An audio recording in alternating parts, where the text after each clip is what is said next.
ಇನ್ನು ಏನೇನರಿಂದ ಕಚ್ಚಿಸ್ಕೋಬೇಕು? ಇನ್ನೊಂದು ಬೇಕು ತಂದು ಕಚ್ಚಿಸ್ಕೋಬೇಕಾ? ಬೇಡ, ಸುಮ್ಮನೆ ನೀನು ಮಾಡೋ ತೀಟೆಗೆ ನಿನ್ನ ಹತ್ರ ಯಾವ ನಾಯಿಗಳು ಇರೋಲ್ಲ, ಬೆಕ್ಕುಗಳು ಇರೋಲ್ಲ. ಅಷ್ಟು ಟಾರ್ಚರ್ ಕೊಟ್ಟು ಅವು ಕೈಲಿ ಕಚ್ಚಿಸ್ಕೊತೀನಿ ನೀನೆ. ನೋಡಿ ಸುಮ್ಮನೆ ಇರೋಲ್ಲ ಕೈ ಬಾಯಿ ನೀನು. ಕೀಳು ಆ ಗಿಡನೆಲ್ಲ ಕೀಳು. ಆ್ಯಕ್ಚುಲಿ ನೋಡಿ, ಫ್ಯಾಮಿಲಿ ಸಂಪಾದನೆ ಮಾಡಬೇಕು ಅಂದರೆ ಫ್ಯಾಮಿಲಿಯವರೇ ರಕ್ತ ಸಂಬಂಧಿಗಳೇ ಇರಬೇಕು ಅನ್ನೋದು ಏನೂ ಇಲ್ಲ. ಅಪ್ಪ ಪೂಜೆ ಮಾಡೋಕ್ಕಾದೇನು, ಇದೆಲ್ಲ ಹೋಗುವ ಕಡೆ ಸ್ಮೆಲ್ಲು ಓದು ಅದಾಗಿ. ಇದು ಒಂಥರ ಕೊಡಗು ಸ್ಟೈಲ್ದು ರೊಟ್ಟಿ ಅಂತ ಹೇಳ್ಬಿಟ್ಟು, ಹಾಗಾಗಿ ಉಬ್ಬುತ್ತಂತೆ ಇದು ನೋಡಿ. ಮೇಲೊಂದು ಲೇಯರ್ ಬಂದಿದೆ ನೋಡಿ, ಉಬ್ಬುತ್ತೆ ಈ ರೊಟ್ಟಿ. ಸೊ ರೊಟ್ಟಿ ಜೊತೆಗೆ ಒಂದು ಪಲ್ಯ ಕೂಡ ಮಾಡ್ಕೊಂಡು ಬಂದಿದ್ದಾರೆ ಸ್ಟೈಲಿಶಾಗಿ. ನಮಗೆಲ್ಲ ಇತ್ತು ಸ್ವಂತ ಮನೆ. ನೀನು ಕಟ್ಟೋ ಕಾಲಕ್ಕೆ ನೋಡೋಣ, ನೀನು EMI ಕಟ್ಕೊಂಡು ಲೈಫ್ ಪೂರ್ತಿ ಆಮೇಲೆ ಸ್ವಂತ ಮನೆ ಕಟ್ಬಿಟ್ಟು ಇವಾಗ ಪ್ಯಾಂಟರ್ದು ಹೋಗೋದಲ್ಲ, ಅದೇ ಥರ ಚಡ್ಡಿ ಹೊಡೆದು ಹೋಗ್ಬಿಡ್ತೈತಿ ನಿಂತು. ನೀನು EMI ಕಟ್ಕೊಂಡು ಜೀವನ ಮಾಡೋ ಹೊತ್ತಿಗೆ ಗೊತ್ತಾಯ್ತಾ. ಗಿಡ ಬೇರೆ ಹೊಡ್ಕೊಳ್ತಾ ಇದೆ, ಅದಕ್ಕೆ ಈ ಗಿಡ ಇಲ್ಲಿ ಕಟ್ ಮಾಡಿಬಿಟ್ಟು ಇನ್ನೊಂದು ಗ್ಲಾಸಿನ ಪಾತ್ರೆಲಿ ಹಾಕ್ಬಿಟ್ಟು ಅಡುಗೆ ಮನೇಲಿ ಇಟ್ಕೋಬೇಕು ಅಂದ್ಕೊಂಡಿದ್ದೀನಿ.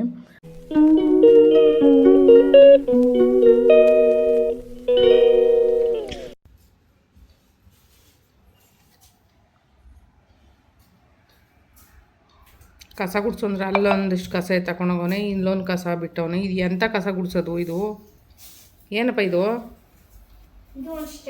ಸ್ಟೈಲಾ? ಅಯ್ಯೋ ಎಂಥ ಸ್ಟೈಲೋ ಏನೋ. ತೆಗ್ದು ಇರಮ್ಮ, ಮನೇಲೆಲ್ಲ ಕಸ ಗುಡಿಸ್ಕೊಂಡು ಬಾ. ಗುಂಡ ನೋಡಿ, ನೀನು ಕರೆದಿದ ತಕ್ಷಣ ಓಡ್ ಬಂದವನು ರೂಮಿಂದ. ಏ ಬಾ, ಏಯ್ ಗುಂಡ ನೋಡಲ್ಲಿ ಪೂರಿ ಬಂದ. ಏನು ತೀಟೆ ಮಾಡೋಕ್ಕೆ ಸಿಕ್ಕವ್ ನೋಡಿ ಜೋಡಿ. ಅವಳು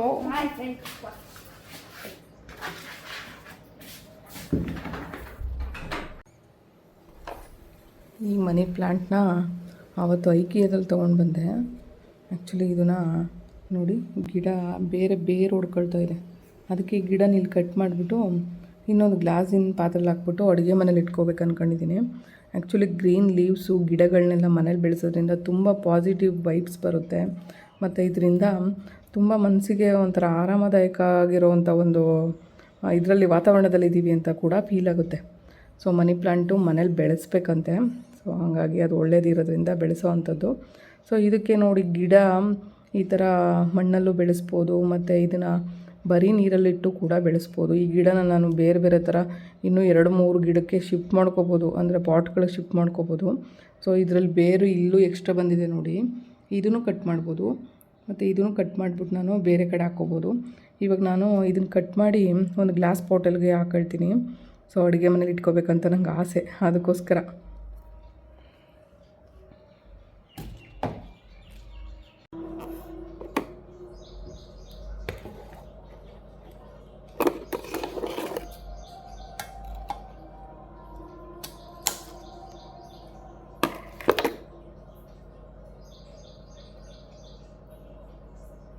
ಸೊ ಇದರಲ್ಲಿ ಬೇರಿದೆ ನೋಡಿ.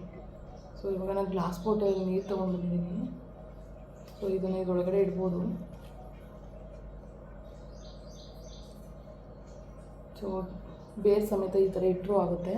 ಮತ್ತು ಇವಾಗ ಇದ್ರ ಜೊತೆಗೆ ಇನ್ನೊಂದು ಕಟ್ ಮಾಡ್ಕೊಳ್ತೀನಿ, ಯಾಕಂದರೆ ಇದರಲ್ಲಿ ಎಕ್ಸ್ಟ್ರಾ ಇನ್ನೂ ಒಂದು ಬೇರೆ ಎಕ್ಸ್ಟ್ರಾ ಇದೆ ನೋಡಿ. ಸೊ ಇದ್ರಲ್ಲಿ ಬೆಳೀಲಿ ಅಂತ ಹೇಳ್ಬಿಟ್ಟು ಕಟ್ ಮಾಡ್ತಾಯಿದ್ದೀನಿ.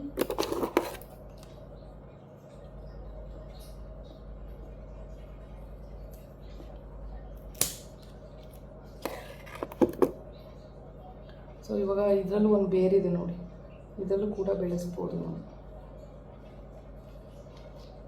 ಆ್ಯಕ್ಚುಲಿ ಇದು ನಾನು ನೀರಲ್ಲೂ ಚೆನ್ನಾಗೂ ಬೆಳೆಯುತ್ತೆ ಇದನ್ನು, ಬಟ್ ನೀರು ಚೇಂಜ್ ಮಾಡ್ತಾ ಇರ್ಬೇಕು ಅವಾಗವಾಗ. ಬಟ್ ಈ ಥರ ಬ್ರಾಂಚಸ್ನೆಲ್ಲ ಬೇರೆ ಕಟ್ ಮಾಡಿಬಿಟ್ಟು ಹಾಕೋದ್ರಿಂದ ಇದ್ರದ್ದು ಸಂತತಿ ಜಾಸ್ತಿ ಆಗುತ್ತೆ. ಸೊ ಇವಾಗ ನೋಡಿ, ಇದರಲ್ಲಿ ಇದೆ ಅಲ್ವಾ, ಇದೇ ಥರ ಇವಾಗ ಇದಕ್ಕೆ ಹಾಕಿದ್ರೆ ಇನ್ನೂ ಬೆಳೀತಾ ಬೇರೆ ಪ್ಲಾಂಟ್ಗಳನ್ನ ನಾವು ಟ್ರಾನ್ಸ್ಫರ್ ಮಾಡ್ಕೊಂಡು ಬೆಳೆಸೋದ್ರಿಂದ ಜಾಸ್ತಿ ಗಿಡಗಳನ್ನ ಮಾಡ್ಕೋಬೋದು ನಾವೇ. ಸೊ ಬೆಟರ್ ಅಲ್ವಾ? ನನಗಂತೂ ತುಂಬ ಇಷ್ಟ ಗಿಡಗಳು.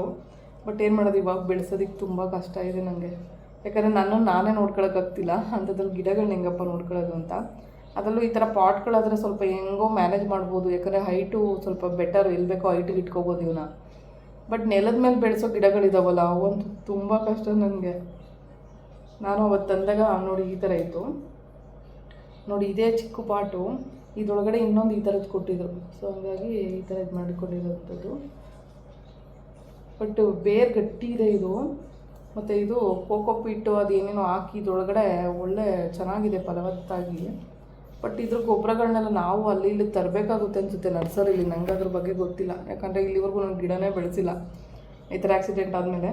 ಸೊ ಇವಾಗ ಇದು ಕುಡಿಯೋ ನೀರು ಹಾಕಿದ್ದೀನಿ. ಇಲ್ಲಿ ಉಪ್ಪಿನ ನೀರು ಜಾಸ್ತಿ ಇದೆ, ಅಂದರೆ ಆ ನೀರೆಲ್ಲ ಒಂಥರ ಜಿಡ್ಡು ಸ್ಟೇನ್ಲೆಸ್ ಜಾಸ್ತಿ, ಸಿಕ್ಕಾಪಟ್ಟೆ ಸ್ಟೇನ್ ಇದೆ ಅದರಲ್ಲಿ. ಹಾಗಾಗಿ ಇದು ಕುಡಿಯೋ ನೀರು ಹಾಕಿದ್ದೀನಿ. ಕುಡಿಯೋ ನೀರು ಹಾಕಿದ್ರೆ ತುಂಬ ದಿನ ಗಿಡ ಚೆನ್ನಾಗಿರುತ್ತೆ. ಅದಕ್ಕೆ ಇವಾಗ ಇದನ್ನು ತೊಗೊಂಡೋಗಿ ಅಡುಗೆ ಮನೇಲಿ ಇಟ್ಕೊಳ್ತೀನಿ. ಎಷ್ಟು ಚೆನ್ನಾಗಿ ಕಾಣ್ತಿದೆಯಲ್ಲ, ತುಂಬ ಚೆನ್ನಾಗಿದೆ. ನನಗೆ ಇಷ್ಟ ಗಿಡಗಳಂದರೆ. ಬರ್ತಾವ್ರಾ ಮನೆಗೆ? ಗೊತ್ತಾಗುತ್ತಾ ನೋಡು, ಹೋಗೋ ಆಚೆ. ಆ್ಯಕ್ಚುಲಿ ಒಬ್ಬರು ಮನೆಗೆ ಬರ್ತಾಯಿದ್ದಾರೆ. ಸೊ ಯಾರು ಏನು ಅಂತ ನಾನು ತಿಳಿಸ್ತೀನಿ ನಿಮಗೆ. ಅದೇ ನಿಮ್ಗೆ ಬೆಣ್ಣೆ ಬೇಕು ಅಂತ ಹೇಳಿದ್ರಲ್ಲ, ಫೋನ್ ಮಾಡಿ ಮಗನ್ ಕರೀರಿ. ಚಿನ್ನು ಚಿನ್ನಣ್ಣ ಬಾಯ್ ಬಾ ಎಲ್ಲೋದ? ಬಾಯ್ ಬಾ. ಗುಂಡನ ಜೊತೆ ಆಟ ಆಡ್ತಾ ಇರ್ಬೋದು ಅನ್ಸುತ್ತೆ. ಅಪ್ಪ ಬಂದಿದ್ದು ಖುಷಿ ಆಯಿತು ನನಗೂ. ಆಲ್ಮೋಸ್ಟ್ ನೋಡಿ ನನ್ನ ಫ್ಯಾಮಿಲಿಯರೇ ನನ್ನ ಮನೆಗೆ ಯಾರು ಕಾಲಿಟ್ಟಿಲ್ಲ ಇವತ್ತರೆಗೂ. 3 ವರ್ಷ ಆಗಿದೆ. ಬಸ್ ಇದೆಯಲ್ಲ ಅಲ್ಲಿಂದ ಬಸ್ ಬಂದ್ರೆ ವಾಕಬಲ್ ಅಲ್ವಾ, ಬಂದ್ಬಿಡ್ತೀವಿ. ಹಾಂ, ಎದಳೋ ಹೋಗಿ ಆಟ ಆಡೋಗೋ. ಒಟ್ಟಾಗ್ತಾರೆ ಅವರು ನೋಡಿ. ಅವ್ರಿಬ್ರು ಒಂದೇ ಜೋರಲ್ವ, ಸ್ವಲ್ಪ ಸೇಮು. ಆಟ ಆಡೋದಕ್ಕೆ ಇಷ್ಟ ಅವ್ರಿಗೆ. ಟ್ರಿಪ್ ಹೋಗಿದ್ರು. ಹಾಂ,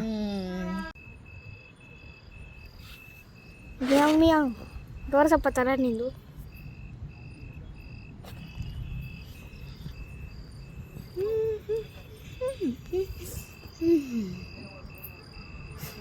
ಗುದ್ರಾಗೆ ಎಲ್ಲ ಹೋಗ್ಬಿಡ್ತೀನಿ. ಏನು ಮಾಡ್ತಿದ್ಯಾ? ಸ್ವಂತ ಮನೆ ಇರೋರು ಹೆಂಗೆಂಗೋ ಕಟ್ಕೋತಾರೆ ಸ್ಟೈಲಿಶ್ ಆಗಿ. ನಮಗೆಲ್ಲ ಇತ್ತು ಸ್ವಂತ ಮನೆ. ನೀನು ಕಟ್ಟೋ ಕಾಲಕ್ಕೆ ನೋಡೋಣ. ನೀನು EMI ಕಟ್ಕೊಂಡು ಲೈಫ್ ಪೂರ್ತಿ ಆಮೇಲೆ ಸ್ವಂತ ಮನೆ ಕಟ್ಬಿಟ್ಟು ಇವಾಗ ಪ್ಯಾಂಟ್ ಹರ್ದು ಹೋಗೋದಲ್ಲ, ಅದೇ ಥರ ಚಡ್ಡಿ ಹೊಡೆದು ಹೋಗ್ಬಿಡ್ತೈತಿ ನಿಂತು. ನೀನು EMI ಕಟ್ಕೊಂಡು ಜೀವನ ಮಾಡೋ ಹೊತ್ತಿಗೆ ಗೊತ್ತಾಯ್ತಾ? ನೀನು ಸ್ವಂತ ಮನೆ ಕಟ್ಟೋ ಹೊತ್ತಿಗೆ ನಾನು ಇರ್ತೀನೋ ಇರೋಲ್ಲ ಯಾರಿಗೆ ಗೊತ್ತು. ಹಾಂ, ಏನಪ್ಪ ಮಾಡೋದವಾಗ? ಸ್ವಂತ ಮನೆ ಕಟ್ತೀಯಾ? ಎಷ್ಟನೇ ಏಜು ಕಟ್ತೀಯ ಸ್ವಂತ ಮನೆ? ಒಂದು 40 ಇಯರ್ಸ್ಗೆ ಕಟ್ತೀನಿ. ಅಯ್ಯೋ ದೇವ್ರೆ, 40 ಇಯರ್ಸ್ ಆಗಿ ನೀನು 40 ಇಯರ್ಸ್ ಆಗೋ ಹೊತ್ತಿಗೆ ನಾನು ಬದುಕಿರಲ್ಲ. ಹಂಗಾರೆ ಒಂದು 30 ಇಯರ್ಸ್ ಕಟ್ತೀನಿ. 30 ಇಯರ್ಸ್ ಹೊತ್ತಿಗೆ ಗೊತ್ತಿಲ್ಲ ನನಗೆ. ಹಂಗಾರೆ 20 ಇಯರ್ಸ್ ಕಟ್ಬೇಕಾ? 20 ಇಯರ್ಸ್ ಕಟ್ತೀನಿ ಅಂತ ಹೇಳು. ಆಯ್ತು ಕಟ್ತೀನಪ್ಪ. ಇನ್ನು 10 ವರ್ಷದಷ್ಟರಲ್ಲಿ ನೀನು ದೊಡ್ಡವನಾಗ್ಬಿಡ್ಚ. ಆಮೇಲೆ ನೀನು ಒಂದು ಮನೆ ಕಟ್ಟು. ಆವಾಗ ಸ್ವಂತ ಮನೆಗೆ ನಮ್ಗೆ ಬೇಕಾಗಿರೋ ಥರ ಫೆಸಿಲಿಟಿಗಳನ್ನೆಲ್ಲ ಮಾಡ್ಕೊಳ್ಳೋಣ. ಇವಾಗ ಮಣ್ಕೆರೆ ಬಿಟ್ಬಿಟ್ಟು ನೆಕ್ಸ್ಟ್ ಪಾಯ ಹಾಕೋದು ಹೆಂಗೆ ಅಂತ ಯೋಚನೆ ಮಾಡುವಂತೆ. ಚಪ್ಪಲಿ ಒಳಗಡೆ ಎಲ್ಲ ಮಾಡಿ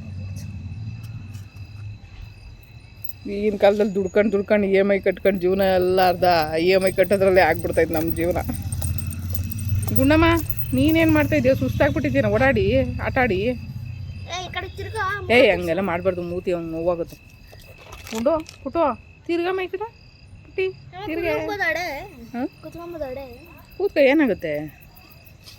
ಅವಾಗೆಲ್ಲ ಮಣ್ಣಲ್ಲೇ ಬಿದ್ದು ಒದ್ದಾಡಿ ನಾವು ವ್ಯವಸಾಯ ಮಾಡುವಾಗೆಲ್ಲ ಬದುಕಿರೋದಪ್ಪ ನಾವು. ಆ ಮಣ್ಣು ಮೇಲೆ ಮಲಿಕತ್ತಾ ಇದ್ದು ನಾವು. ಹಿಂಗೆ ಮಣ್ಣಲ್ಲೇ ಕೂತ್ಕೊಂಡು ತಟ್ಟೆ ಹಾಕೊಂಡು ಇಲ್ಲೇ ಊಟ ಮಾಡ್ಕೊಂಡು ಎಲ್ಲ ಮಾಡ್ತಾಯಿದ್ದೋ ನಾವು ಮಣ್ಣಲ್ಲೇ. ಅಲ್ಲಿ ತೋಟದಲ್ಲಿ ಊಟ ಮಾಡೋಕ್ಕೆ ಮಜಾ. ಅಲ್ಲೇ ಹೋಗಿದ್ದು ಬಿಡೋತಾಗೆ. ಅದೇ ತೋಟದ ಮನೆಗೆ ಹೋಗಿದ್ವಲ್ಲ, ಅಲ್ಲಿ ಮನೇಲಿ ಊಟ ಮಾಡೋದಾಗಿತ್ತು. ತೋಟದಲ್ಲಿ ಹೋಗ್ಬಿಟ್ಟು ಎಡೆ ಕುತ್ಕೊಂಡು ಮಾಡೋದಾಯ್ತು. ಹಾಂ, ಹೋಗೋಣ ಬಾ, ಇನ್ನೊಂದ್ಸರಿ ಹೋದಾಗ ಹೋಗೋಣ. ಗುಂಡು ಕೆರ್ಕೊಳಕ್ಕಾಗಲ್ಲ ಬಿಡು ಗುಂಡು, ಅದಕ್ಕೆ ಹಾಕಿರೋದು ಅದನ್ನು. ಅವ್ನಿಗೆ ಹೋಗೋ ಲೋಷನ್ ಹಾಕ್ಬಾರ ಅವ್ನಿಗೆ ಗಾಯಕ್ಕೆ. ಬೇಗ ವಾಸಿ ಆಗಲಿ. ಗಟ್ಟಿಯಾಗೈತಲ್ಲೋ ಗಾಯ? ಪೂರ್ತಿ ಗಟ್ಟಿ ಆಗೋದು ನೋಡಿ, ಇಲ್ಲೇ ಕಚ್ಚಿರೋದು, ಬಾಲದ ಹತ್ರ ಮೇಲೆ ಕಚ್ಚಿದೆ. ಅದು ಕಾಣಿಸ್ತಾ ಇಲ್ಲ, ಅವ್ನು ಮಲ್ಕೊಂಬಿಟ್ಟವನು. ಬಟ್ ಪರವಾಗಿಲ್ಲ, ಎಷ್ಟೋ ಬೆಟರ್ ಆಗಿದೆ. ಗಾಯ ವಾಸಿ ಆದಮೇಲೆ ಅವನಿಗೆ ಅದನ್ನು ಬಿಚ್ಚಬೇಕು. ಇದನ್ನು ಅದಕ್ಕೆ ಬಿಚ್ಚೇ ಇಲ್ಲ ನಾವು. ಅಲ್ಲ 5-6 ದಿನ ಆಯಿತು ಇದನ್ನು ಹಾಕಿ. 5-6 ದಿನ? ಮಮ್ಮಿ ಮನೆಗೆ ಬಂದ್ಬಿಟ್ಟು ಎಷ್ಟು ದಿನ ಆಯಿತು ನಾವು? ಮನೆಗೆ ಬಂದು 2 ಮಂತ್ಸ್ ಆಯಿತು ನಾವು. ಅಯ್ಯೋ, ಅವ್ರ ಅಕ್ಕ ಕೇಳ್ತಿತ್ತು, ನನಗೆ ಗೊತ್ತಿಲ್ಲ ಅಂದೆ. 1ನೇ ತಾರೀಕೆ 2 ಮಂತ್ಸ್ ಆಯಿತು ನಮ್ಮ ಇಲ್ಲಿಗೆ ಬಂದು. ಹೌದಾ? ಅವಕ್ಕ ಬಂದು ಎಷ್ಟು 3 ತಿಂಗಳು ಆಯಿತು ಅಷ್ಟೇ ಅಂತ? ಅವ್ರದ್ದು ಸ್ವಂತ ಮನೆ ಕಣಪ್ಪ. ಅಯ್ಯೋ, ಎಲ್ಲಿದ್ರು ಸ್ವಂತ ಮನೆ ನಮ್ದು ಬೇರೆನೇ ಐತೆ, ಅಲ್ಲಿಗೆ ಹೋಗ್ಬೇಕಷ್ಟೆ ನಾವು. ಏನೋ ಇರೋ ಗಂಟ ನಮ್ಮದು ಮನೆ ಅಂತ ನಾವು ಸ್ವಂತ ಮನೆ ಅಂತ ಇಟ್ಕೋಬೇಕಷ್ಟೆ. ಇಲ್ಲ ನೋಡು, ಮ್ಯಾಜಿಕ್ಕು. ಏನು ಮ್ಯಾಜಿಕ್ಕು? ಇದು ಹಿಂಗೆ ಕಟ್ಟೋದು ತಾನೆ. ಹ್ಞೂ, ಹಿಂಗೆ ಹಾಕ್ತೀನಿ, ಹ್ಞೂ, ಹಿಂಗೆ ಹಾಕ್ತೀನಿ. ಇಲ್ಲಿ ನೋಡು ನಾನು ಬಿಟ್ಟರೆ ಬಿಚ್ಕೊಂಡ್ಬಿಡ್ತೀನಿ. ಎಲ್ಲಿ ಬಿಚ್ಕೋದು ಗಂಟು ಹಾಕೊಳ್ಳಲ್ವ ಅಲ್ಲಿ? ಬಿಚ್ಕೊಂತೀನಿ. ಹೆಂಗೆ ಬಿಚ್ಕೊಂತು? ನನ್ನ ಮ್ಯಾಜಿಕ್ ಅದು. ಇದೆಂತ ಮ್ಯಾಜಿಕ್ಕು? ಇನ್ನೂ ಸ್ಮೂತಾಗಿ ಮಾಡ್ತೀನಿ ನಾನು. ಹ್ಞೂ ಬಿಚ್ಕೊಂತೀನಿ. ಅಯ್ಯೋ ಅಯ್ಯೋ ಎದ್ದು ಬಾ ಹೋಗೋಣ ಮನೆಗೆ. ಅಯ್ಯೋ ಮಣ್ಣೆಲ್ಲ ಬೀಳ್ತೈತೆ ಅಲ್ಲಿ ಮೇಲೆ. ಫೋನ್ ಚಾರ್ಜ್ ಹಾಕಕ್ಕೆ ಹೇಳ್ರಿ, ನೀನೇನು ಮಣ್ಣು ಒಳಗಡೆ ಆಗ್ತಾ ಇದೆಯಾ ಫೋನ್ನ? ಹೋಗಿ ಚಾರ್ಜ್ ಇಲ್ಲ ಫೋನಲ್ಲಿ ಚಾರ್ಜ್ ಹಾಕು. ಈ ಮಣ್ಣು ಕೆರೆದಲ್ಲೇ ಮಜಾ. ಕೆರೆದಲ್ಲೇ ಮಜಾನ? ಒಂದು ಇಲ್ಲಿನೇ ಹೆಗಣ ನಾವು ಹುಟ್ಬೇಕಾಯ್ತು ನೀನು ಕೆರ್ಕೊಂಡು ಕೂತಿರೋ ಅಂತ. ಗುಂಡ ನೋಡು ಅಲ್ಲೆಲ್ಲ ಕೆರೆದು ಗುಂಡಿ ಮಾಡಿ ಇಟ್ಟಿದ್ನಲ್ಲ, ಹಂಗೆ ನೀನು ಕೆರ್ಕೊಂಡು ಕೂತ್ಕೊ. ಅವ್ನ ಜೊತೆಗೆ ಇಬ್ಬರು ಇಬ್ರು ಗುಂಡಿ ತೊಳ್ಕೊಂಡು ಕೂತ್ಕೊಳ್ರಿ, ಇವನು ನೀನು ಇಬ್ಬರು ಸೇರ್ಕೊಂಡು. ಹ್ಞೂ ಅವ್ರ ಮನೇಲಿ ಬೆಕ್ ತಂದಿತ್ತಲ್ಲ ಒಂದು ತೋಟದ ಮನೆಯವ್ರ ಹತ್ರ. ಹ್ಞೂ ಏನು ಸಕಾಲಾಗಿತ್ತಲ್ವ ಅದು. ಹ್ಞೂ ನಾವು ಚೆನ್ನಾಗಿತ್ತಪ್ಪ. ಒಂದು ಚಿಕ್ಕ ಮರಿತಾರ. ಅಯ್ಯಪ್ಪ ಬೇಡ ಸುಮ್ಮನೆರಪ್ಪ, ನಮ್ಗಿರೋದೊಂದನ್ನು ಸಾಕೋಣ ನೀಟಾಗಿ. ಪ್ರಾಣಿಗಳಿದ್ರೆ ಎಲ್ಲೂ ನಾವು 2 ದಿನ ಹೋಗ್ತೀವಿ ಅಂದ್ರೆ ಅವ್ನು ಬಿಟ್ಟು ಹೋಗೋಕ್ಕಾಗಲ್ಲ. ಏನಿಲ್ಲ, ಆ ಬೆಕ್ಕನ್ನ ಕರ್ಕೊಂಡು ಹೋಗ್ಬೋದು ಎಲ್ಲಾರು. ಹ್ಞೂ ಅಪ್ಪ ಗುಂಡನ್ನ ಹೆಂಗೆ ಕ್ಲೀನ್ ಮಾಡಿದ್ದೆ? ಗ್ಯಾಪ್ನಿಸ್ಕೋ ಸಾರಿ. ಆ ಮನೇಲಿ ಇದ್ದಾಗ ಹೆಂಗೆ ನೋಡ್ಕೊಂಡಿದ್ದೆ ಅಂತ ಗ್ಯಾಪ್ನಿಸ್ಕೋ. ಹೋಗಪ್ಪ. ಹ್ಞೂ ಇವಾಗ ಸವಾಸಗಳೇ ಬೇಡ. ಬೇಡ ತಾರೆ, ಸುಮ್ಮನೆ ಇರು. ನೀನೇ ಮಾಡ್ಕೋಬೇಕು, ನೀನೇ ಸಾಕತ್ತೇನೆ ಅಂದರೆ ತಗೊಂಬ. ಆಮೇಲೆ ಅದ್ರ ಕೈಲಿ ಕಚ್ಚಿಸ್ಕೊಂಡು ಅಲ್ಲಿಂದ ಹಾಸ್ಪಿಟ್ಲಿಗೆ ಹೋಗಿ ಒಂದೊಂದ್ರ ಕೈಲಿ ಕಚ್ಚಿಸ್ಕೊಂಡಿದ್ದ. ಸಾಕಿರೋದ್ರಿಂದ ಎಲ್ಲಾದ್ರೂ ಕೈಲೂ ಕಚ್ಚಿಸ್ಕೊಂಡಿದ್ದ. ಮೊದಲು ಬೆಕ್ಕು ಸಾಕಿದ್ದು ಅದ್ರಲ್ಲಿ ಕಚ್ಚಿಸ್ಕೊಂಡೆ, ಆಮೇಲೆ ನಾಯಿ ಸಾಕಿದ್ದು ನಾಯಿ ಕೈಲಿ ಕಚ್ಚಿಸ್ಕೊಂಡೆ ಅಲ್ವಾ? ಇನ್ನು ಏನೇನರಿಂದ ಕಚ್ಚಿಸ್ಕೋಬೇಕು? ಇನ್ನೊಂದು ಬೆಕ್ಕು ತಂದು ಕಚ್ಚಿಸ್ಕೋಬೇಕಾ? ಬೇಡ ಸುಮ್ಮನೆ. ನೀನು ಮಾಡೋ ತೀಟೆಗೆ ನಿನ್ನ ಹತ್ರ ಯಾವ ನಾಯಿಗಳು ಇರೋಲ್ಲ, ಬೆಕ್ಕುಗಳು ಇರೋಲ್ಲ. ಅಷ್ಟು ಟಾರ್ಚರ್ ಕೊಟ್ಟು ಅವು ಕೈಲಿ ಕಚ್ಚಿಸ್ಕೊತೀನಿ ನೀನೆ. ನೋಡಿ ಸುಮ್ಮನೆ ಇರೋಲ್ಲ ಕೈ ಬಾಯಿ ನೀನು. ಕೀಳು ಆ ಗಿಡನೆಲ್ಲ ಕೀಳು, ಕ್ಲೀನಾಗಲಿ ಇಲ್ಲೆಲ್ಲ ನೀಟಾಗಿ. ಇವತ್ತೇನು ಕರೆಂಟ್ ಹಾಕಿಲ್ವಲ್ಲ ಇಲ್ಲಿ? ಕರೆಂಟ್ ಇತ್ತು ಫಸ್ಟು. ಅಲ್ಲಿ ಮೊದಲು ಎಲೆಕ್ಟ್ರಿಷಿಯನ್ ಬಂದ್ಬಿಟ್ಟು ಹಾಕ್ತಿದ್ರು. ಹ್ಞೂ ಏನು ಕರೆಂಟು ಕನೆಕ್ಷನ್ ಇಲ್ದಂಗೆ ಆಗ್ಬಿಟ್ಟೈತೆ. ಇಲ್ಲ ಕನೆಕ್ಷನ್ ಐತೆ. ಆ ಎಲೆಕ್ಟ್ರಿಷಿಯನ್ ಬಂದ್ಬಿಟ್ಟು ಅದೇ ಮಾಡಿಸಿದ್ರು, ಅದು ಆನ್ ಆಯ್ತಿತ್ತು. ಟ್ಯೂಷನಿಂದ ಬರ್ಬೇಕಾದ್ರೆ ನೋಡ್ತಿದ್ನಲ್ಲ. ಇಲ್ಲೆಲ್ಲ ನೋಡು ಒಂಚೂರು ಕ್ಲೀನ್ ಮಾಡ್ಕೊಳಕ್ಕೆ ಬೆಟರು. ಇಲ್ಲೆಲ್ಲ ಗಿಡ ಬೆಳ್ಕೊಬಿಟ್ಟಿತ್ತು, ಜಾಸ್ತಿ ಗಿಡ ಅಲ್ಲೇ ಬೆಳ್ಕೊಂಬಿಟ್ವಲ್ಲ, ತಿರ್ಗಾ ಕ್ಲೀನ್ ಮಾಡಿರಲ್ಲ. ಅದಕ್ಕೆ ನೋಡು ಅಲ್ಲೆಲ್ಲ ಒಂಚೂರು ಕ್ಲೀನ್ ಮಾಡಿದ್ರೆ ಗಿಡಗಳೇನಾರು ಹಾಕೋಬೋದು ನಾವು. ಆ ಪಾಟ್ ತಂದ್ವಲ್ಲ ಐಕ್ಯದಿಂದ, ಅಲ್ಲಿ ಹಾಕೋಬೋದಲ್ವಾ? ಅಷ್ಟು ಚಿಕ್ಕ ಪಾಟಲ್ಲಿ ತಗೊಂಬಂದು ಇಲ್ಲಿ ಕೂರ ಪಾಟ ಯಾರು ಹೊತ್ಕೊಂಡು ಹೋಗ್ಬಿಡ್ಲಾ? ಯಾಕೆ ತಗೊಂಡೈತಾರೆ? ಈ ಚಿಕ್ಕ ಪಾಟಲ್ಲಿ ಇಡಬಾರ್ದು ಕೊಂಡು ಎತ್ಕೊಂಡು ಹೊಂಟೋಗ್ತಾರೆ. ನಾವು ಅದ್ರಲ್ಲಿ ಮನಿ ಪ್ಲಾಂಟ್ ಹಾಕ್ಬಿಟ್ಟು ಅಲ್ಲಿಗೆ ಕಟ್ಟೋಣ ಬಾ. ಹ್ಞೂ, ಇದು ಕಟ್ಟೋಣ ಕಂಬಿಗೆ. ಕಂಬಿಗೆ ಹಾಕೊಂಡು ಇನ್ನೊಂದೆರಡು ಪಾಟ್ಗಳು ತಂದು ಕಂಬಿಗೆ ನೇತಕೊಂಡು ಗಿಡಗಳಿಂದ. ಅದು ಕಂಬಿಗೆ ನೆತ್ತಕ್ಕೆ ಅಂತಾನೆ ಬರ್ತದಲ್ಲ, ಅದನ್ನ ತಗೊಂಡ್ಬಿಟ್ಟು ಅದನ್ನೇ ತರಬೇಕು. ನೆಕ್ಸ್ಟು ಪಾಟ್ ತರಬೇಕದು. ಗಿಡಗಳೆಲ್ಲ ಮನೆ ಹತ್ರ ಇದ್ದರೆ ಅದೊಂಥರ ಪಾಸಿಟಿವ್ ವೈಬ್ಸ್ ಚೆನ್ನಾಗಿರುತ್ತೆ. ಮುಳ್ಳು. ಎಂಥ ಮುಳ್ಳು? ಬಿಸಾಕ ಕಡೆ. ಇವು ಹೆಂಗೈತೆ ನೋಡು. ಏನು ರೋಸ ಕಡ್ಡಿನ ಏನು ಕಡ್ಡಿ ಅದು? ಏನಂತದ ಮುಳ್ಳು ಕಡ್ಡಿ ಅನ್ಸುತ್ತೆ. ಈಗ ಗೊತ್ತಾ ರೋಸ್ ಹೆಂಗೆ ಬೆಳೀತದೆ? ಸ್ಟೆಮ್ಮಿಂದ ಬೆಳೆಯೋದಂತೆ. ಅಪ್ಪಪ್ಪ ನಂಗೆ ಗೊತ್ತೇ ಇರಲಿಲ್ಲಪ್ಪ, ಇವಾಗ ಗೊತ್ತಾಯ್ತು. ಆಮೇಲೆ ಹೇಳು ವಿಷಯಗಳೆಲ್ಲ ಹೇಳು, ನಾನು ಒಂಚೂರು ತಿಳ್ಕೊತೀನಿ. PhD ಮಾಡ್ತೀನಿ ನೀನಿಂದ. ಅಯ್ಯೋ ಸೊಳ್ಳೆಗಳೆಲ್ಲ ಇಕ್ತಾವೆ ನೋಡಿ ಇಲ್ಲಿ. ಎಷ್ಟೊಂದು ಸೊಳ್ಳೆ. ಬಾ ಇಲ್ಲಿ ಹೋಗೋಣ ಮನೆ ಒಳಗಡೆ. ಮತ್ತೆ ಕಚ್ಚೂರು ಗೊತ್ತಾಗಲ್ಲ. ಗುಂಡ ಬರ ಸೊಳ್ಳೆ ಕಚ್ತಾವೆ, ಮನೆಗೆ ಹೋಗೋಣ. ಅಯ್ಯೋ ಇಲ್ಲಿ ನೋಡು ಎಷ್ಟೊಂದು ಸೊಳ್ಳೆ ಗುಂಡನ ಹತ್ರ. ಬಾಬಾ ಕರ್ಕೊಂಡು ಹೋಗೋಣ. ಇಲ್ಲಿ ಒಳ್ಳೆ ಗಾಳಿ ಬೀಸುತ್ತೆ, ಮರ ಗಿಡಗಳೆಲ್ಲ ಇರೋದ್ರಿಂದ. ಸೊ ಹಂಗಾಗಿ ಆ್ಯಕ್ಚುಲಿ ಇವಾಗ ಬಂದಿದ್ದವರು ವಿದ್ಯಾಶ್ರೀ ಅಂತ ನನ್ನ ಸಬ್ಸ್ಕ್ರೈಬರೇ ಅವರು. ತುಂಬ ದಿನಗಳಿಂದ ನನಗೆ ಸೋಷಿಯಲ್ ಮೀಡ್ಯಾದಲ್ಲಿ ಪರಿಚಯ ಆಗಿರೋವಂಥವ್ರು. ಒಂದು ಸಾರಿ ನನಗೆ ಟೆರಕೋಟ ಆಫ್ಲೈನ್ ಕ್ಲಾಸಿಗೆ ಬರ್ತೀನಿ ಅಂತ ಕೂಡ ಹೇಳಿದರು. ಪಾಪ ಅವ್ರಿಗೆ ಬರೋದಕ್ಕೆ ಆಗಲೇ ಇಲ್ಲ. ಒಂದು ಸಾರಿ ನಾವು ಮೀಟ್ ಮಾಡಿದ್ದೋ ಯಾವುದೋ ಸ್ಟಾಲಲ್ಲಿ. ಸೊ ಅದಾದಮೇಲೆ ಮೀಟೇ ಮಾಡಿರಲಿಲ್ಲ. ಮೊನ್ನೆ ಅಷ್ಟೇ ಅವ್ರ ಮನೆಯಿಂದ ಹಲಸಿನ ಹಣ್ಣು ಮತ್ತು ಬೇರೆ ಬೇರೆ ಐಟಮ್ಸ್ ಎಲ್ಲ ಮಾಡಿಕೊಟ್ಟಿದ್ರು ಅವತ್ತು. ಗಿಣ್ಣ ಅಂತಲೂ ಏನೋ ಹೇಳ್ತಾರೆ ಅದನ್ನು. ಆ್ಯಕ್ಚುಲಿ ನಮ್ಮ ಸೈಡೇ ಬೇರೆ ಥರ ಮಾಡ್ತೀವಿ, ಇವ್ರ ಸೈಡೇ ಬೇರೆ ಥರ ಮಾಡ್ತಾರೆ. ಸೊ ಈ ಥರ ಇರುತ್ತೆ ಗಿಣ್ಣ ಮಾಡೋದು. ಸೊ ಪೂರ್ವಿಗಂತೂ ಸಿಕ್ಕಾಪಟ್ಟೆ ಇಷ್ಟ ಅಂತ ಇದು. ನಾನೇನು ಅಷ್ಟೊಂದು ಇಷ್ಟಪಡಲ್ಲ, ಯಾಕಂದರೆ ನಾನು ಈ ಫಸ್ಟ್ ಟೈಮು ಮೊನ್ನೆ ಮಾಡಿಕೊಟ್ಟಾಗೆ ತಿಂದಿದ್ದು. ಸೊ ಮನೆಗೆ ಬರ್ತೀನಿ ಅಂದರು, ಏನು ಮಾಡ್ಕೊಬರಲಿ ಅಂದರು. ಪೂರ್ವಿಗೆ ಗಿಣ್ಣೆ ಅಂದರೆ ಇಷ್ಟ ಅಲ್ವಾ ಅಂದ್ಬಿಟ್ಟು ಇದನ್ನೇ ಮಾಡ್ಕೊಂಡು ಬನ್ನಿ ಅಂದೆ. ಅದ್ರ ಜೊತೆಗೆ ಅವ್ರು ರೊಟ್ಟಿ ಮಾಡ್ಕೊಂಬಂದು ಕೊಟ್ಟಿದ್ದಾರೆ. ರೊಟ್ಟಿ ಯಾವ ಥರ ಅಂದರೆ ಹಸಿಟ್ಟು ಸ್ವಲ್ಪ ಅನ್ನ ಎಲ್ಲ ಮಿಕ್ಸ್ ಮಾಡಿಬಿಟ್ಟು ಅವ್ರ ಸೈಡ್ ಒಂಥರ ಮಾಡ್ತಾರಂತೆ. ಈ ಹಾಸನದವರು ಆ್ಯಕ್ಚುಲಿ ಅವರು. ಇದು ಮೊನ್ನೆ ಯಾವುದೋ ಒಂದು ಚಾನಲ್ ನೋಡ್ತಾಯಿದ್ದೆ ನಾನು. ಅವ್ರು ಹೇಳಿದ್ರು ಇದು ಒಂಥರ ಕೊಡಗು ಸ್ಟೈಲ್ದು ರೊಟ್ಟಿ ಅಂತ ಹೇಳ್ಬಿಟ್ಟು. ಹಾಗಾಗಿ ಉಬ್ಬುತ್ತಂತೆ ಇದು ನೋಡಿ, ಮೇಲೊಂದು ಲೇಯರ್ ಬಂದಿದೆ ನೋಡಿ, ಉಬ್ಬುತ್ತೆ ಈ ರೊಟ್ಟಿ. ಸೊ ರೊಟ್ಟಿ ಜೊತೆಗೆ ಒಂದು ಪಲ್ಯ ಕೂಡ ಮಾಡ್ಕೊಂಡು ಬಂದಿದ್ದಾರೆ. ಪೂರ್ವಿ ಆಲ್ರೆಡಿ ತಿಂದ, ಚೆನ್ನಾಗಿದೆ ಅಂತ ಹೇಳ್ಬಿಟ್ಟು. ಚೆನ್ನಾಗಿತ್ತಾ ಪಾಪು? ಗೊಜ್ಜಾ? ಸಾರಿ.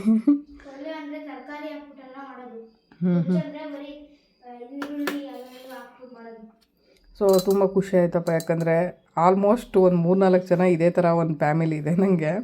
ಅವರೆಲ್ಲರೂ ಸೋಷಿಯಲ್ ಮೀಡ್ಯಾದಿಂದ ಪರಿಚಯ ಆದವರು. ಅವರೇ ಬಂದು ಹೋಗ್ತಾರೆ ನಮ್ಮ ಮನೆಗೆ. ಏನೆರಡು ಹಚ್ಚಿದ್ರೆ ಗುಟ್ಕ ಇಟ್ಟ ಅಚ್ಚು ಸೊಳ್ಳೆ ಜಾಸ್ತಿ ಸಿಕ್ಕಾಕೊಬಿಟ್ಟಿದೆ ಒಳಗಡೆ ಬಂದಿವತ್ತು. ಆ್ಯಕ್ಚುಲಿ ನೋಡಿ, ಫ್ಯಾಮಿಲಿ ಸಂಪಾದನೆ ಮಾಡಬೇಕು ಅಂದರೆ ಫ್ಯಾಮಿಲಿಯವರೇ ರಕ್ತ ಸಂಬಂಧಿಗಳೇ ಇರಬೇಕು ಅನ್ನೋದು ಏನೂ ಇಲ್ಲ. ಅಪ್ಪ ಪೂಜೆ ಮಾಡೋಕ್ಕತ್ತೇನೆ, ಇದೆಲ್ಲ ಹೋಗುವ ಕಡೆ ಸ್ಮೆಲ್ಲು ಹೋದು ಅದಾಗಿ ಪೂಜೆ ಮಾಡ್ತಾವನೆ. ಅದು ಮೊದಲೇ ಸ್ಮೆಲ್ಲು. ಕಾರ್ಡು 10 ರೂಪಾಯಿ ಕಾರ್ಡ್ ಬರುತ್ತಲ್ಲಪ್ಪ, ಅದನ್ನು ಹಚ್ಚೋದು ಸೊಳ್ಳೆಗೆ. ಗುಡ್ ಕೈಟೋ ಏನೋ ಹೇಳ್ತಾರೆ ಅದನ್ನು, ಕೈಟ್ ಅದು. ಆ್ಯಕ್ಚುಲಿ ನೋಡಿ, ಇದೇ ಥರ ಸೋಷಿಯಲ್ ಮೀಡಿಯಾದಲ್ಲಿ ಪರಿಚಯ ಆದವು ಅಂತವ್ರೆ. ಪಾಪ ಅವ್ರು ಏನಂದ್ರು ಅಂದರೆ 3 ಜನ ಹೆಣ್ಮಕ್ಳು ಅವರಿಗೆ. ಸರಿ ಆಯಿತು ಬಿಡಪ್ಪ, ಆಯಿತು ತಗೊಳು. 3 ಜನ ಹೆಣ್ಮಕ್ಳಿದ್ದಾರೆ. ಸೊ ಅದರಲ್ಲಿ ನೀವು ಒಬ್ಬರು ಮಗಳನ್ನ ಕಳ್ತೀನಿ ಅಂದ್ರಲ್ಲ ಅವರಮ್ಮ, ನಂಗೆ ತುಂಬ ಖುಷಿ ಆಯ್ತಪ್ಪ. ಯಾಕಂದರೆ ಯಾರೂ ಅಷ್ಟು ಒಂದು ಮಕ್ಕಳು ಪ್ಲೇಸ್ನ ಕೊಡೋಕ್ಕೆ ಯಾರಿಗೂ ಆಗಲ್ಲ ಹೇಳ್ಬೇಕು ಅಂದರೆ. ಬಟ್ ಅವರು ಇಷ್ಟಪಟ್ಟು ಇಲ್ಲಿವರೆಗೂ ಬಂದು ಮಾತಾಡಿಸಿ ಎಷ್ಟು ಖುಷಿ ಆಗುತ್ತೆ ಗೊತ್ತಾ ನನಗೆ. ಯಾರು ನಮ್ಮ ಮನೆಗೆ ಬರೋಲ್ಲ, ನಮ್ಮ ಫ್ಯಾಮಿಲಿಯವರೇ. ಅದರಲ್ಲೂ ಈ ಥರ ಸೋಷಿಯಲ್ ಮೀಡ್ಯಾದಲ್ಲಿ ನಾನು ನೋಡಿಬಿಟ್ಟು ನಮ್ಮ ಮನೆಗೂ ಬಂದು ಮಾತಾಡ್ಸಿದ್ರಲ್ಲ ಅಂತ ತುಂಬ ಖುಷಿ ಆಯಿತು. ಬಟ್ ಏನು ಮಾಡೋಕ್ಕಲ್ಲ, ನಮ್ಮ ಮನೆ ಇಷ್ಟು ಮೇಂಟೈನ್ ಮಾಡಿದ್ದೀನಿ ಅಂತ ತೋರಿಸ್ದೆ. ಅಯ್ಯೋ ಕೈಯಲ್ಲಿ ಆಗೋರೇ ಮಾಡ್ಕೊಳ್ಳಲ್ಲ, ಇಷ್ಟಾದ್ರು ಮಾಡ್ಕೊಳ್ತೀರಾ ಅಂತ ಅಂದರು. ಬಟ್ ಏನೋ ಗೊತ್ತಿಲ್ಲ ನೋಡಿ, ಎಲ್ಲೆಲ್ಲಿಂದನೋ ಪರಿಚಯ ಆಗಿ ಎಲ್ಲಿಗೋ ಒಂದು ಅನುಬಂಧ ಬೆಳೆದ್ಬಿಡುತ್ತೆ.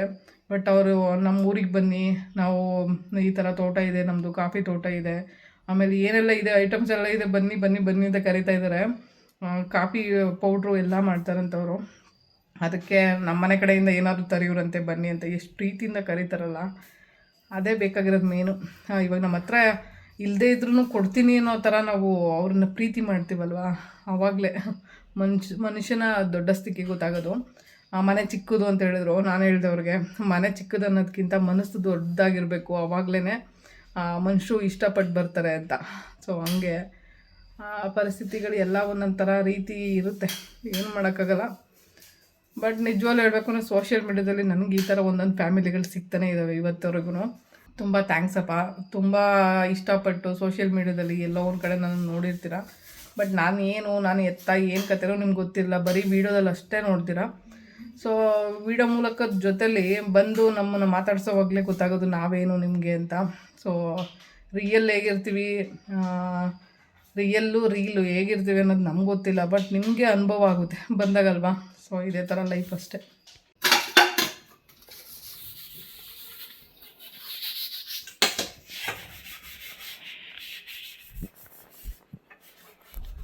ಉಂಡೆ ಒಳಗಡೆ ಅವನ ಹೊರಗಡೆ ಅವನ ಒಳಗಡೆ ಕರ್ಕೊಂಬರ ಅವನ್ನ ಸೊಳ್ಳೆ ಕರ್ಕೊಂಡು ಬಂದಿದ್ದೀನಿ ಮಮ್ಮಿ. ಹ್ಞೂ ಹೈ ಗುಂಡ ಹೈ ಹಾಸ್ಕೊಂಬರತ್ತ ಮಮ್ಮಿ, ಹಾಸ್ಕೊಂಬರ ಹಚ್ಬಿಟ್ಟು ನೋಡ್ತಾ ಇದ್ದ ವೀಡಿಯೋ ಮಾಡಿದ್ದೀನಿ. ಕಳ್ಳ ನನ್ನ ಮಗಂದು ಅವನಿಗೆ ಗಾಯ ಆಗೈತೆ, ಇನ್ಫೆಕ್ಷನ್ ಆಗುತ್ತದು. ಅವ್ನ ಅಡಿಗಿಲ್ಸು, ಇಳಿಸಾಯ್ತು. ಅವ್ನಿಗೆ ಇದನ್ನ ಹಾಕ್ಸು, ಏನು ಔಷಧಿ ಹಾಕಿ. ಮಣ್ಣಿನ ಜ್ಯುವೆಲರಿಗಳು ಯಾರಿಗಾದರೂ ಇಯರಿಂಗ್ಸು, ಈ ಥರ ಸರಗಳು, ಸೆಟ್ಸು ಏನಾದರೂ ಬೇಕು ಅಂತೇಳಿದ್ರೆ ನನಗೆ ಡೈರೆಕ್ಟು ವಾಟ್ಸಪ್ ಮಾಡ್ಬೋದು. ನನ್ನ ನಂಬರ್ ಕೂಡ ಇವಾಗ ಮೆನ್ಷನ್ ಮಾಡ್ತೀನಿ. ಸೊ ಯಾರಿಗಾದರೂ ರಿಟರ್ನ್ ಗಿಫ್ಟ್ ಕೊಡೋದಿರ್ಬೋದು, ಮತ್ತು ಬೇರೆ ಬೇರೆಯವ್ರಿಗೆ ಗಿಫ್ಟ್ ಕೊಡೋ ಐಟಮ್ಸ್ಗಳೆಲ್ಲ ಕೇಳ್ತಾ ಇರ್ತಾರೆ. ಸೊ ಅವ್ರಿಗೆಲ್ಲ ಅನುಕೂಲ ಆಗೋ ಥರ ಏನಾದರೂ ಗಿಫ್ಟ್ ಕೊಡಬೇಕು ಅಂತ ನಿಮ್ಗೆ ಅನಿಸಿದರೆ ಮಣ್ಣಿನ ಜ್ಯುವೆಲರಿ ಕೊಡ್ಬೋದು. ಯಾಕಂದರೆ ಅದೊಂಥರ ನಮ್ಮ ಸಾಂಪ್ರದಾಯಿಕ ಒಂದು ಮಣ್ಣಿನಿಂದ ಮಾಡಿರೋವಂಥ ಒಂದು ಜ್ಯುವೆಲರಿ ಆಗಿರುತ್ತೆ. ಮತ್ತು ಹ್ಯಾಂಡ್ಮೇಡ್ ಕೊಡೋದ್ರಿಂದ ಅದರಲ್ಲಿರೋ ಒಂದು ಪ್ರಾಮುಖ್ಯತೆಯೇ ಬೇರೆ ಥರ. ಸೊ ನೆನಪಿಸ್ಕೊಂಡು ಅದನ್ನು ಯೂಸ್ ಮಾಡುವಾಗೆಲ್ಲ ನೆನಪಿಸ್ಕೊಳ್ತಾರೆ ನಿಮ್ಮನ್ನು. ಹಾಗಾಗಿ ಮಣ್ಣಿನ ಜ್ಯುವೆಲರಿ ಏನಾದರೂ ಬೇಕಂತೇಳಿ ರಿಟರ್ನ್ ಗಿಫ್ಟ್ಗೆ ಆರ್ಡ್ರ್ ಮಾಡೋದಾದರೆ ದಯವಿಟ್ಟು ಆರ್ಡ್ರ್ ಮಾಡಿ. ನಾನು ಒಂದಷ್ಟು ಜ್ಯುವೆಲರಿ ಫೋಟೋಸ್ನ ಇಲ್ಲಿ ಹಾಕಿದ್ದೀನಿ. ಇದೆಲ್ಲ ಜುಮ್ಕಾ, ಇಯರಿಂಗ್ಸು, ಸ್ಟಡ್ಡು, ಬೇರೆ ಬೇರೆ ಥರದವೆಲ್ಲ ಇದ್ದಾವೆ. ನಾನು ವಾಟ್ಸಪ್ ನಂಬರ್ ಹಾಕಿರ್ತೀನಿ, ದಯವಿಟ್ಟು ಅದಕ್ಕೆ ಕಾಂಟ್ಯಾಕ್ಟ್ ಮಾಡಿ. ನನಗೂ ಕೂಡ ಇದರಿಂದ ಅನುಕೂಲ ಆಗುತ್ತೆ. ಯಾಕಂದರೆ ಇವಾಗ ಸ್ಟಾಲ್ಗಳಿಗೆಲ್ಲ ಹಾಕೋದಕ್ಕೆ ನನಗೆ ದುಡ್ಡು ಜಾಸ್ತಿ ಕೇಳ್ತಾರೆ. ಹಂಗಾಗಿ ನಾನು ಯಾವುದೇ ಸ್ಟಾಲ್ ಹಾಕ್ತಾಯಿಲ್ಲ. ಸೊ ಯಾರೆಲ್ಲ ನನಗೆ ಎಲ್ಪ್ ಮಾಡಬೇಕು ಅನ್ನೋರಿದ್ದರೆ, ರಿಟರ್ನ್ ಗಿಫ್ಟ್ ಕೊಡೋದಕ್ಕೆ ಕೂಡ ಅನುಕೂಲ ಆಗುತ್ತೆ ಅನ್ನೋದಾದರೆ ನನಗೆ ದಯವಿಟ್ಟು ಕಾಂಟ್ಯಾಕ್ಟ್ ಮಾಡಿ ಅಂತ ನಾನು ಈ ವಿಡಿಯೋ ಮೂಲಕ ಕೇಳ್ಕೊಳ್ತೀನಿ. ಈಗ ರಿಟರ್ನ್ ಗಿಫ್ಟ್ಗೆ ಅಂತ ಹೇಳ್ಬಿಟ್ಟು ಎಲ್ಲೆಲ್ಲ ಎಷ್ಟೆಷ್ಟೋ ದುಡ್ಡು ಖರ್ಚು ಮಾಡೋದ್ರಲ್ಲಿ ಸ್ವಲ್ಪ ಮಟ್ಟಿಗೆ ನನ್ನ ಹತ್ರ ಪರ್ಚೇಸ್ ಮಾಡೋದ್ರಿಂದ ನನಗೂ ಕೂಡ ಅನುಕೂಲ ಆಗುತ್ತೆ. ಯಾಕಂದರೆ ಇವಾಗ ಮಣ್ಣಿನ ಜ್ಯುವೆಲರಿನ ನಂಬಿ ನಾನು ಲೈಫ್ ಮಾಡ್ತಾ ಇರೋವಂಥದ್ದು. ಸೊ ನನಗೂ ನನ್ನ ಮನೆ ಖರ್ಚು ಮತ್ತು ಮಗನ ವಿದ್ಯಾಭ್ಯಾಸ ಎಲ್ಲ ಕೂಡ ಇನ್ಕ್ಲೂಡಿಂಗ್ ಇದೆ. ಸೊ ಎಲ್ಲನೂ ಸೇರಿಸಿ ನಾನು ಜೀವನ ಮಾಡ್ತಾ ಇರೋವಂಥದ್ದು. ಸೊ ಈ ಹ್ಯಾಂಡ್ಮೇಡ್ಗಳಿಗೆ ಅದರದ್ದೇ ಆದ ಒಂದು ವ್ಯಾಲ್ಯೂ ಇದೆ. ಆ ವ್ಯಾಲ್ಯೂಗೆ ನನಗೂ ಸ್ವಲ್ಪ ಒಂದು ಅನುಕೂಲ ಆಗಲಿ ಅನ್ನೋ ಮಟ್ಟದಲ್ಲಿ ಯೋಚನೆ ಮಾಡಿ ನನ್ನ ಹತ್ರ ಪರ್ಚೇಸ್ ಮಾಡೋರಿದ್ದರೆ ದಯವಿಟ್ಟು ಕಾಂಟ್ಯಾಕ್ಟ್ ಮಾಡಿ. ಸೊ ನಿಮ್ಮ ಕಡೆಯಿಂದ ಒಂದು ದೊಡ್ಡ ಮಟ್ಟದ ಹೆಲ್ಪ್ ಆಗುತ್ತೆ ನನಗೆ. ನನಗೆ ಎರಡೇ ಕೆಲಸ ಗೊತ್ತಿರೋದು, ಯೂಟ್ಯೂಬ್ ಮಾಡೋದು ಜೊತೆಗೆ ಈ ಮಣ್ಣಿನ ಜ್ಯುವೆಲರಿ ಮಾಡೋದು ಮನೇಲಿ. ಸೊ ಈ ಎರಡು ಕೆಲಸದಲ್ಲಿ ಯೂಟ್ಯೂಬ್ ವ್ಯೂಸ್ ಬಂದರೆ ಅಷ್ಟೇ ದುಡ್ಡು ಬರುತ್ತೆ. ಬಟ್ ಈ ಮಣ್ಣಿನ ಜ್ಯುವೆಲರಿನ ಮಾಡ್ತಾಯಿದ್ದೀನಿ. ದಯವಿಟ್ಟು ಯಾರಾದರೂ ಬೈ ಮಾಡೋದಿದ್ದರೆ ಕಾಂಟ್ಯಾಕ್ಟ್ ಮಾಡ್ಬೋದು. ಸೊ ಒಳ್ಳೊಳ್ಳೆ ಡಿಸೈನ್ಸ್ ಎಲ್ಲ ಇದೆ ನನ್ನ ಹತ್ರ ಇವಾಗ ಆಲ್ರೆಡಿ. ನಿಮಗೆ ರಿಟರ್ನ್ ಗಿಫ್ಟ್ಗಾಗಿರ್ಬೋದು, ಬೇರೆಯವ್ರಿಗೆ ಗಿಫ್ಟ್ ಕೊಡೋ ಐಟಮ್ ಆಗಿರ್ಬೋದು. ಸೊ ನೆನಪಲ್ಲಿ ಇಟ್ಕೊಂಡು ಹಾಕೊಳ್ಳೋ ಅಂಥ ಒಂದು ಜ್ಯುವೆಲರಿ ಅಂತ ಹೇಳ್ಬೋದು. ಸೊ ಮಣ್ಣಲ್ಲಿ ಮಾಡಿರೋದ್ರಿಂದ, ಅದರಲ್ಲೂ ಹ್ಯಾಂಡ್ಮೇಡ್ ಆಗೋದ್ರಿಂದ ತುಂಬ ಇಷ್ಟಪಟ್ಟು ತಗೊಳ್ತಾರೆ. ಸೊ ಹಂಗಾಗಿ ಸ್ಟಾಲಲ್ಲಿ ನನಗೆ ಸೇಲ್ ಮಾಡೋಕ್ಕಾಗದಿರೋ ಒಂದು ರೀಸನಿಂದ ಆನ್ಲೈನಲ್ಲಿ ಮಾಡೋಕ್ಕಿದ್ದೀನಿ ನಾನು. ಥ್ಯಾಂಕ್ ಯು ಸೋ ಮಚ್ ಈ ವಿಡಿಯೋ ನೋಡಿದ್ದಕ್ಕಾಗಿ. ಯಾರಿಗಾದ್ರೂ ಕಾಂಟ್ಯಾಕ್ಟ್ ಮಾಡಿ ನನಗೆ ಜ್ಯುವೆಲರಿ ಬೈ ಮಾಡೋದಿದ್ದರೆ ದಯವಿಟ್ಟು ಕಾಂಟ್ಯಾಕ್ಟ್ ನಂಬರ್ ಕೊಟ್ಟಿದ್ದೀನಿ, ಕಾಂಟ್ಯಾಕ್ಟ್ ಮಾಡಿ. ಥ್ಯಾಂಕ್ ಯು ಸೋ ಮಚ್ ಎಲ್ರಿಗೂ.